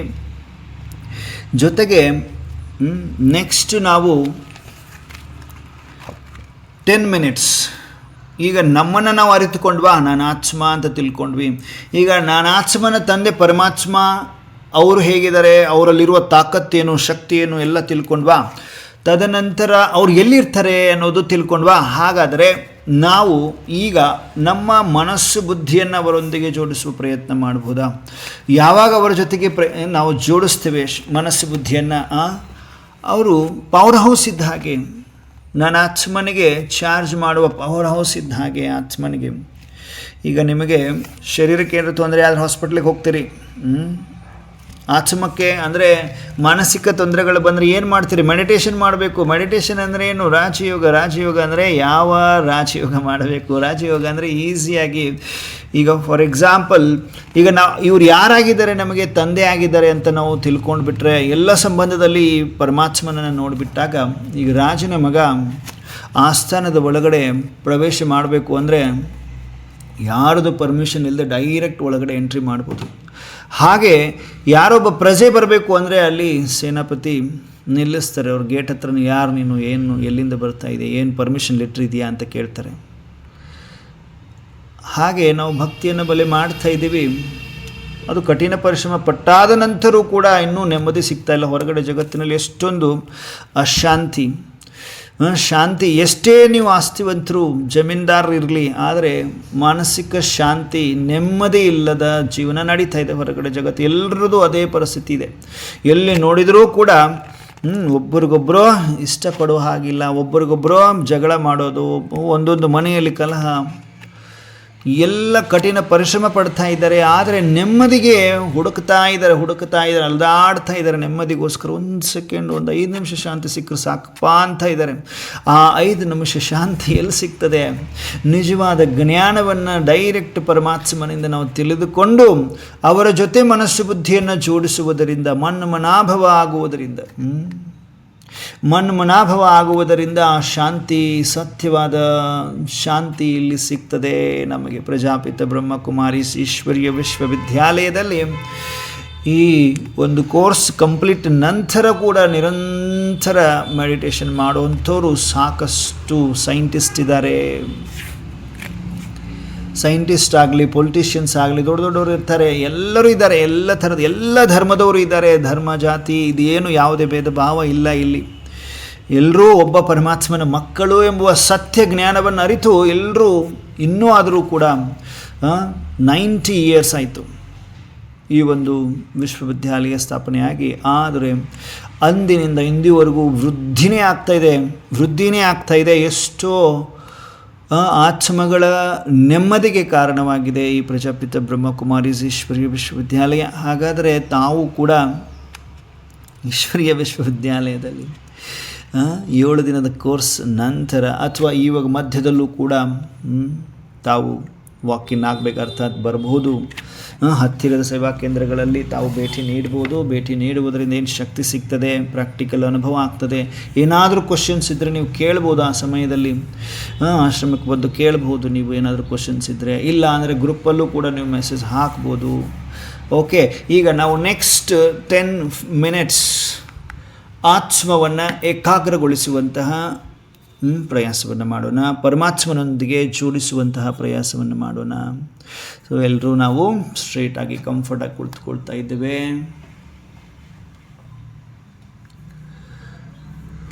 ಕಂಫರ್ಟಾಗಿ ಕೂತ್ಕೊಳ್ಳಿ. ಎರಡೂ ಕಣ್ಣುಗಳ ಮಧ್ಯದಲ್ಲಿ ಒಂದು ಪ್ರಕಾಶ ಆ ಪ್ರಕಾಶತೆ ನಾನಾತ್ಮನ ಚೈತನ್ಯತೆಯೇ ಪ್ರಕಾಶತೆ ಆಗಿದೆ. ನಾನಾತ್ಮ ಶಾಂತ ಸ್ವರೂಪನಾಗಿದ್ದೇನೆ. ಅನುಭವ ಮಾಡಿ, ನಾನಾತ್ಮ ಶಾಂತ ಸ್ವರೂಪನಾಗಿದ್ದೇನೆ. ಈ ಶರೀರಕ್ಕೆ ಮಾಲೀಕನಾಗಿದ್ದೇನೆ. ಕರ್ಮ ಇಂದ್ರಿಯಗಳೆಲ್ಲ ಇದ್ದಾವಲ್ಲ, ಇದಕ್ಕೆ ಮಾಲೀಕ ನಾನಾತ್ಮ. ನಾನಾತ್ಮ ಶಾಂತ ಸ್ವರೂಪನಾಗಿದ್ದೇನೆ. ಶಾಂತ ಸ್ವರೂಪನಾಗಿದ್ದೇನೆ. ಅನುಭವ ಮಾಡ್ತಾ ಇದ್ದೇವೆ. ನಾನೊಂದು ಚೈತನ್ಯ ಶಕ್ತಿಯಾಗಿದ್ದೇನೆ. ಶರೀರಕ್ಕೆ ಮಾಲೀಕನಾಗಿದ್ದೇನೆ. ಮನಸ್ಸನ್ನು ಕಂಟ್ರೋಲ್ ಮಾಡುವ ತಾಕತ್ತು ನಾನು ಆತ್ಮದಲ್ಲಿದೆ. ಮನ್ಮಂತ್ರಿಯಾಗಿದೆ. ಇದನ್ನು ಕಂಟ್ರೋಲ್ ಮಾಡುವ ತಾಕತ್ತು ನಾನು ಆತ್ಮದಲ್ಲಿದೆ.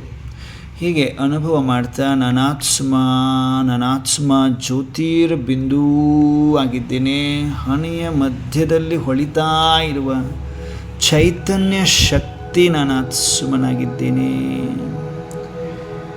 ಶಾಂತ ಚಿತ್ತ ಆತ್ಮನಾಗಿದ್ದೇನೆ. ನನ್ನ ಸುತ್ತಲೂ ಶಾಂತಿಯ ಪ್ರಕಂಪನೆಗಳೇ ಹೊರಹೊಮ್ಮುತ್ತಿದೆ. ನಾನೊಂದು ದಿವ್ಯ ಚೇತನ, ಆನಂದದ ಶಕ್ತಿ, ಪವಿತ್ರತೆಯ ಶಕ್ತಿ, ಆತ್ಮದ ವಿಶೇಷ ಶಕ್ತಿ, ಸ್ವಧರ್ಮ, ಶಾಂತಿ, ಶಾಂತಿಗೆ ಶಾಂತಿ ಅನುಭವ ಮಾಡ್ತಾ ಇದ್ದೇನೆ. ಒಂದು ಸಾರಿ ನನ್ನ ಆತ್ಮ ಎಲ್ಲ ಕಾನ್ಸಂಟ್ರೇಷನನ್ನು ಹಣೆಯ ಮಧ್ಯದಲ್ಲಿ ತರಿಸಿದ್ದೇನೆ. ಎಲ್ಲ ಸಂಕಲ್ಪಗಳಿಗೆ ಫುಲ್ ಸ್ಟಾಪ್ ಹಾಕುವ ಪ್ರಯತ್ನ. ಓನ್ಲಿ ಒಂದೇ ಸಂಕಲ್ಪ, ನನ್ನ ಆತ್ಮ ಹಣೆಯ ಮಧ್ಯದಲ್ಲಿರುವಂತಹ ಒಂದು ಶಕ್ತಿ, ಚೈತನ್ಯ ಶಕ್ತಿ, ಶಾಂತ ಸ್ವರೂಪನಾಗಿದ್ದೇನೆ. ಶಾಂತ ಸ್ವರೂಪನಾಗಿದ್ದೀನಿ. ಶಕ್ತಿ ಸ್ವರೂಪನಾಗಿದ್ದೇನೆ.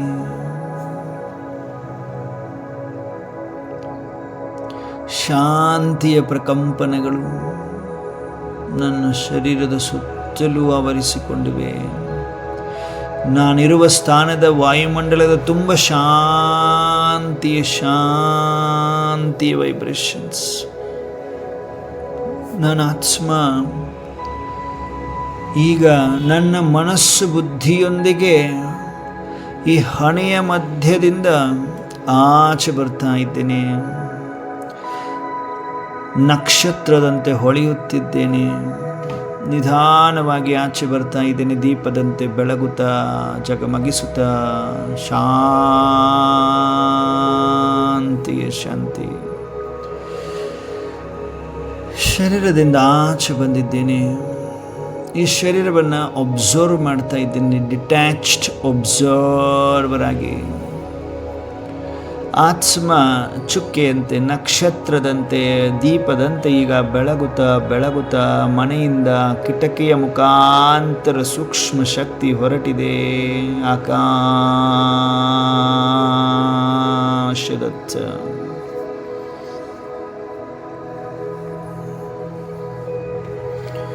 ಆಕಾಶದಲ್ಲಿ ಸೂರ್ಯ, ಚಂದ್ರ, ನಕ್ಷತ್ರ, ತಾರಾಗಣವನ್ನು ಪಾರು ಮಾಡುತ್ತಿದ್ದೇನೆ. ಅಲ್ಲಿ ಸೂಕ್ಷ್ಮ ಲೋಕ ಬಂದಿದೆ. ಬಿಳಿ ಬಿಳಿಯಾದ ಮೋಡಗಳ ಮಧ್ಯದಲ್ಲಿ, ಆ ಸೂಕ್ಷ್ಮ ಲೋಕದಲ್ಲಿ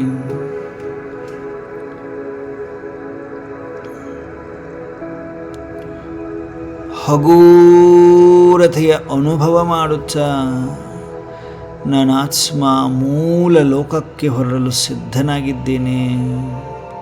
ಮೂಲ ಲೋಕವಾಗಿದೆ ಪರಮಧಾಮ. ಇನ್ನಷ್ಟು ಮೇಲಕ್ಕೆ ಹೊರಟಿದ್ದೇನೆ. ಅನುಭವ ಮಾಡಿ.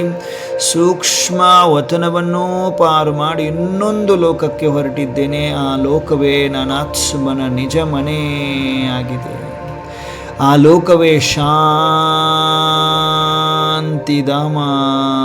ಆಗಿದೆ.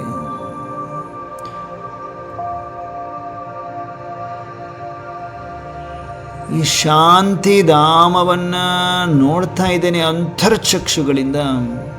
ಕೆಂಪು ಕೆಂಪು ಮಿಶ್ರಿತ ಬಂಗಾರದ ಕಿರಣಗಳನ್ನು ಹೊಂದಿದೆ ನಾಲ್ಕು ಕಡೆ. ಈಗ ನಾನಾತ್ಮ ಶಾಂತಿಧಾಮ ಅರ್ಥಾತ್ ಬ್ರಹ್ಮಾಂಡವನ್ನು ತಲುಪಿದ್ದೇನೆ. ಒಳಗಡೆ ಪ್ರವೇಶ ಮಾಡ್ತಾ ಇದ್ದೇನೆ. ಶಾಂತಿಯ ಶಾಂತಿ, ನಿರ್ವಾಣ, ವಾಣಿಯೇ ಇಲ್ಲ. ಸ್ವೀಟ್ ಸೈಲೆನ್ಸ್ ಇದೆ. ಪರಮಧಾಮ ಸ್ವೀಟ್ ಸೈಲೆನ್ಸ್ ಇದೆ.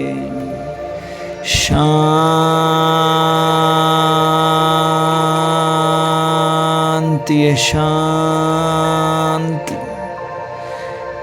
ಸ್ವೀಟ್ ಸೈಲೆನ್ಸಲ್ಲಿ ಪರಮಧಾಮದಲ್ಲಿ ನನ್ನ ನಿಜ ಮನೆಯಲ್ಲಿ ನಾನಾತ್ಮ ತಲುಪಿಬಿಟ್ಟಿದ್ದೇನೆ. ನಾನಾತ್ಮ ಲೈಟ್ ಆಗಿದ್ದೇನೆ. ಮಣಿ ಹಾಗೆ ಹೊಳಿತಾ ಇದ್ದೇನೆ. ಇದು ಪವರ್ ಹೌಸ್ ಆಗಿದೆ. ನಾನಾತ್ಮ ಮನಸ್ಸು ಬುದ್ಧಿ ಎಂಬ ವೈರನ್ನು ಜೋಡಿಸ್ತಾ ಇದ್ದೇನೆ ಪವರ್ ಹೌಸ್ ಒಂದಿಗೆ. ನಾನಾತ್ಮ ಚಾರ್ಜ್ ಆಗುತ್ತಿದ್ದೇನೆ.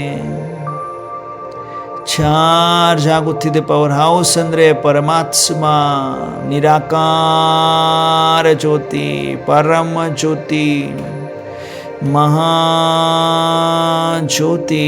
ಶಿವ ಪರಮಾತ್ಮ ನಿರಾಕಾರ ಜ್ಯೋತಿಯನ್ನು ಸಮೀಪಿಸುತ್ತಿದ್ದೇನೆ. ಜ್ಞಾನ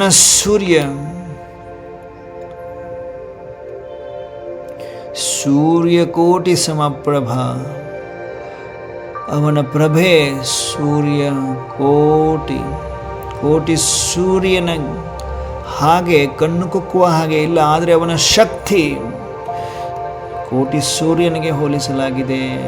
ಆ ಶಕ್ತಿವಂತ ಪರಮ ಆತ್ಮ ಶಿವ ಪರಮಾತ್ಮನನ್ನು ಸಮೀಪದಲ್ಲಿ ನೋಡ್ತಾ ಇದ್ದೇನೆ. ಅಂತರ್ಚಕ್ಷುಗಳಿಂದ ನೋಡ್ತಾ ಇದ್ದೇನೆ. ಪರಮಧಾಮದಲ್ಲಿ ಸ್ವೀಟ್ ಸೈಲೆನ್ಸ್. ಈಗ ಅಜ್ಞಾನ ಸೂರ್ಯನನ್ನು ನಾನಾತ್ಮ ಬಿಂದು, ಆ ಪರಮಾತ್ಮನು ಬಿಂದು, ಆ ಬಿಂದು ಪರಮಾತ್ಮನನ್ನು ಟಚ್ ಮಾಡ್ತಾ ಇದ್ದೇನೆ. ಟಚ್ ಮಾಡಿದ ಸೆಕೆಂಡಿನಲ್ಲಿ ನಾನಾತ್ಮದಲ್ಲಿ ಅವರಲ್ಲಿರುವ ಎಲ್ಲ ಶಕ್ತಿ, ಜ್ಞಾನ ಶಕ್ತಿ, ಪವಿತ್ರತೆಯ ಶಕ್ತಿ, ಸುಖದ ಶಕ್ತಿ, ಶಾಂತಿಯ ಶಕ್ತಿ, ಪ್ರೇಮದ ಗುಣ ಅಥವಾ ಶಕ್ತಿ, ಆನಂದದ ಗುಣ ಅಥವಾ ಶಕ್ತಿ, ಸರ್ವಶಕ್ತಿ ನನ್ನ ಆತ್ಮದಲ್ಲಿ ತುಂಬಿಕೊಳ್ಳುತ್ತಿರುವ ಅನುಭವ. ಆತ್ಮ ಚಾರ್ಜ್ ಆಗ್ತಾ ಇದೆ. Sweet silence. ಮೂಲವಚನದಲ್ಲಿ, ಪರಮಧಾಮದಲ್ಲಿ, ಬ್ರಹ್ಮಾಂಡದಲ್ಲಿ ಶಿವ ಪರಮಾತ್ಮನೊಂದಿಗೆ ಕಂಬೈನ್ಡ್ ಸ್ವರೂಪದಲ್ಲಿ ಕುಳಿತುಕೊಂಡಿದ್ದೇನೆ. ಕೆಲ ಕ್ಷಣಗಳನ್ನು ಕಳೆಯುತ್ತಾ ಶಾಂತಿಯ ಸಾಗರನ ಅನುಭೂತಿ ಶಕ್ತಿಯನ್ನು ಅನುಭವ ಮಾಡುತ್ತಾ ನಿಧಾನವಾಗಿ ನನ್ನ ಅವರಲ್ಲಿರುವ ಎಲ್ಲ ಶಕ್ತಿ ನನ್ನಲ್ಲಿ ತುಂಬಿಕೊಂಡಿದೆ, ಅನುಭವಕ್ಕೆ ಬರ್ತಾ ಇದೆ. ನಾನಾತ್ಮ ನನ್ನ ನಿಜ ಮನೆಯನ್ನು ನೋಡಿದ್ದೇನೆ. ನನ್ನ ನಿಜ ಮನೆ ಬಹಳ ಸೈಲೆನ್ಸ್ ಅನ್ನು ಹೊಂದಿದೆ.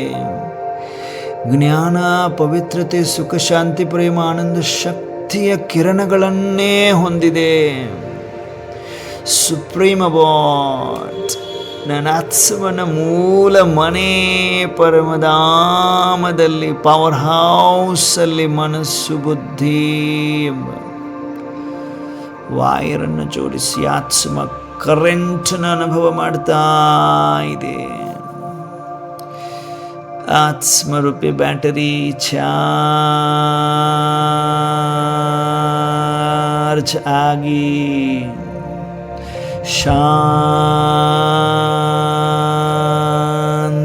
ಶಾಂತಿ ಅನುಭೂತಿ.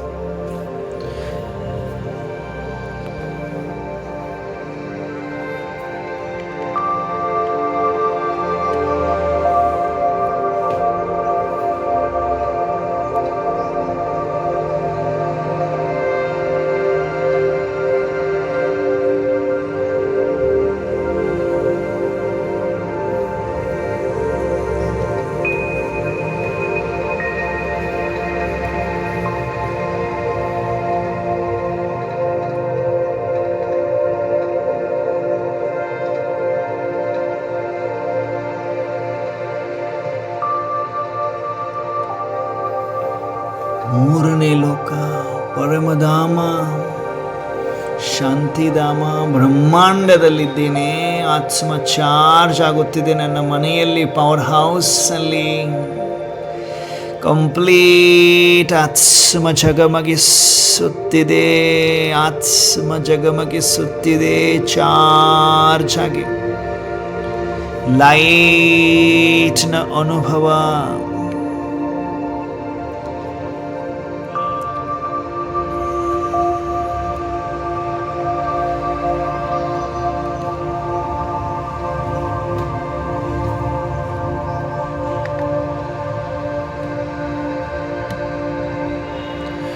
ಪರಮಧಾಮ ನನ್ನ ನಿಜ ಮನೆಯಲ್ಲಿ ನಾನಾತ್ಮನ ತಂದೆಯಾದ, ಅಖಂಡ ಜ್ಯೋತಿಯಾದ, ಪರಮಜ್ಯೋತಿಯಾದ, ಪರಮಾತ್ಮನಾದ, ಈಶ್ವರನಾದ ಬಿಂದು ಪರಮಾತ್ಮನನ್ನು ಅತ್ಯಂತ ಸಮೀಪದಲ್ಲಿ ಟಚ್ ಮಾಡಿ ಅವರಲ್ಲಿರುವ ಎಲ್ಲ ಶಕ್ತಿಯನ್ನು, ಶಾಂತಿಯನ್ನು, ಪವಿತ್ರತೆಯನ್ನು ಪಡೆದುಕೊಂಡು ನಾನು ಆತ್ಮ ಮರಳಿ ವಾಪಸ್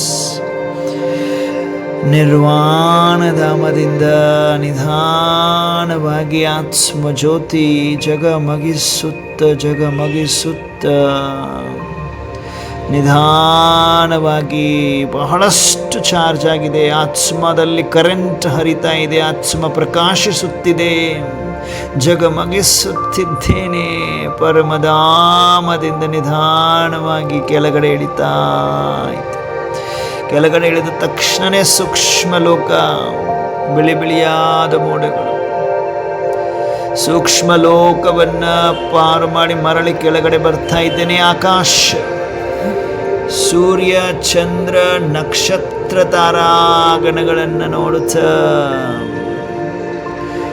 ಆಕಾಶದಿಂದ ಕೆಳಗಡೆ ಬರ್ತಾ ಇದ್ದೀನಿ.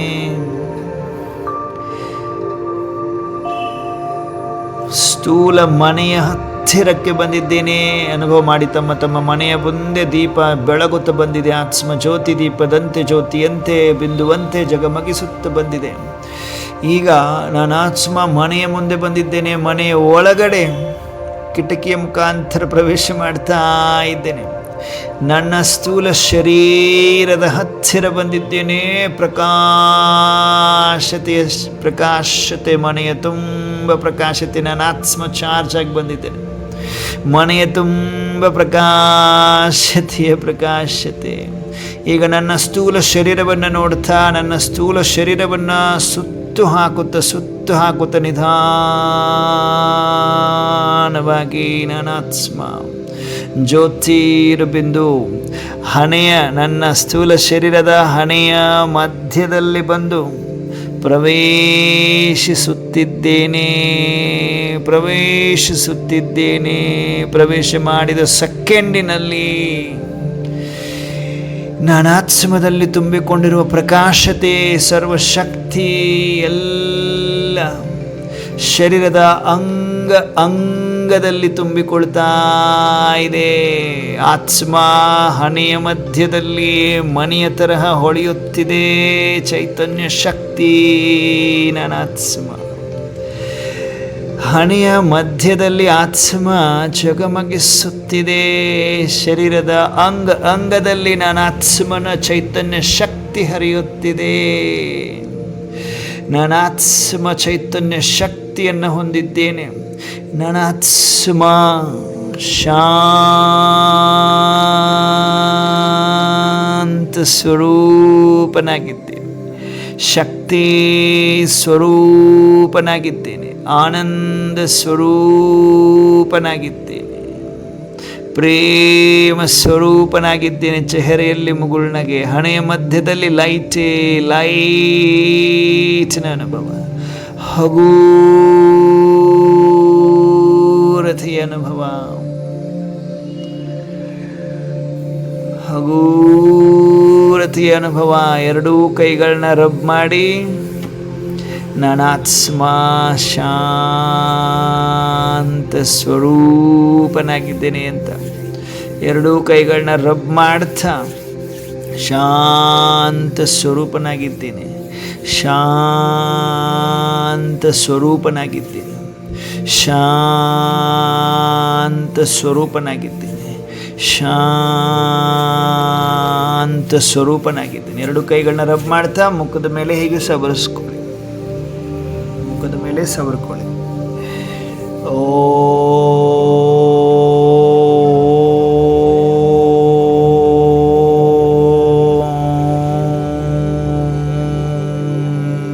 ಶಾಂತಿ.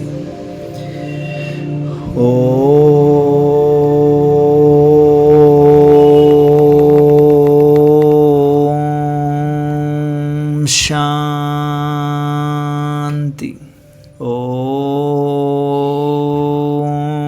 ಶಾಂತಿ. ಓಂ ಶಾಂತಿ. ಓಂ ಶಾಂತಿ. ಎಲ್ಲರಿಗೂ ನಮಸ್ತೆ, ಧನ್ಯವಾದಗಳು. ಪರಮಾತ್ಮ ಮೂರು ವಿಧದಲ್ಲಿ ನಮ್ಮೆಲ್ಲರಿಗೂ ದಾರಿ ತೋರಿಸಲಿಕ್ಕೆ ಬರ್ತಾರೆ, ಕಾಪಾಡಲಿಕ್ಕೆ ಬರ್ತಾರೆ. ಹಾಗೆಯೇ ಬ್ರಹ್ಮಕುಮಾರಿ ಈಶ್ವರೀಯ ವಿಶ್ವವಿದ್ಯಾಲಯದ ಕೋರ್ಸೊಂದಿಗೆ ಪರಮಾತ್ಮ ನಮ್ಮನ್ನು ಪರಿವರ್ತನೆ ಮಾಡಲು, ನಮ್ಮಲ್ಲಿ ಶಕ್ತಿಯನ್ನು ತುಂಬಲು, ನಮ್ಮ ಜೀವನದಲ್ಲಿ ಏನೆಲ್ಲ ಕಷ್ಟಗಳು ಅನುಭವಿಸ್ತಿದ್ವಿ, ಏನೆಲ್ಲ ನೆಮ್ಮದಿ ಇಲ್ಲದ ಜೀವನವನ್ನು ಅನುಭವಿಸ್ತಿದ್ವಿ, ಅದೆಲ್ಲವನ್ನು ದೂರ ಮಾಡಲಿಕ್ಕೆ ಪರಮಾತ್ಮ ನಮ್ಮ ಬಳಿ ಬಂದಿದ್ದಾರೆ. ಯಾಕೆ ಬಂದಿದ್ದಾರೆ ಅಂದರೆ ನಾವು ಪುಣ್ಯಾತ್ಮಗಳು, ಸಾಕಷ್ಟು ಪುಣ್ಯವನ್ನು ಮಾಡಿರುವಂಥವ್ರು. ಹಾಗಾಗಿ ಡೈರೆಕ್ಟ್ ಪರಮಾತ್ಮನ ಕರೆ ನಮಗೆ ಬಂದಿದೆ. ಡೈರೆಕ್ಟ್ ಪರಮಾತ್ಮನ ಜ್ಞಾನದ ಪ್ರಕಾಶ ನನ್ನಲ್ಲಿ ಆಗ್ತಾ ಇದೆ. ಹಾಗಾದರೆ ಈ ಜ್ಞಾನವನ್ನು ಇನ್ನೂ ಚೆನ್ನಾಗಿ ಅರಿತುಕೊಂಡು ನಾನು ಯಾರು, ನನ್ನ ತಂದೆ ಯಾರು, ಅವರು ಎಲ್ಲಿದ್ದಾರೆ, ಈ ರಾಜಯೋಗ ಏನು, ಪ್ರತಿನಿತ್ಯ ಮೆಡಿಟೇಷನ್ ಮಾಡುವುದರಿಂದ ನನಗೆ ಆಗುವ ಬೆನಿಫಿಟ್ಸ್ ಏನು, ಅಷ್ಟಶಕ್ತಿಗಳು ನನ್ನಲ್ಲಿ ಪ್ರಾಪ್ತಿಯಾಗ್ತದೆ, ಆ ಎಲ್ಲ ಅಷ್ಟಶಕ್ತಿಗಳು ಏನೇನು, ಸೃಷ್ಟಿ ಹೇಗೆ ರಚನೆ ಆಯಿತು, ಸೃಷ್ಟಿಯಲ್ಲಿ ಎಷ್ಟು ಯುಗಗಳಿದೆ, ಎಲ್ಲವನ್ನು ಮುಂದೆ ನೋಡೋಣ. ಅಲ್ಲಿ ತನಕ ಎಲ್ರಿಗೂ ವಿರಾಮ. ಓಂ ಶಾಂತಿ. ಧನ್ಯವಾದಗಳು. ನಮಸ್ತೆ. ಓಂ ಶಾಂತಿ. ಓಂ ಶಾಂತಿ. ಓಂ ಶಾಂತಿ.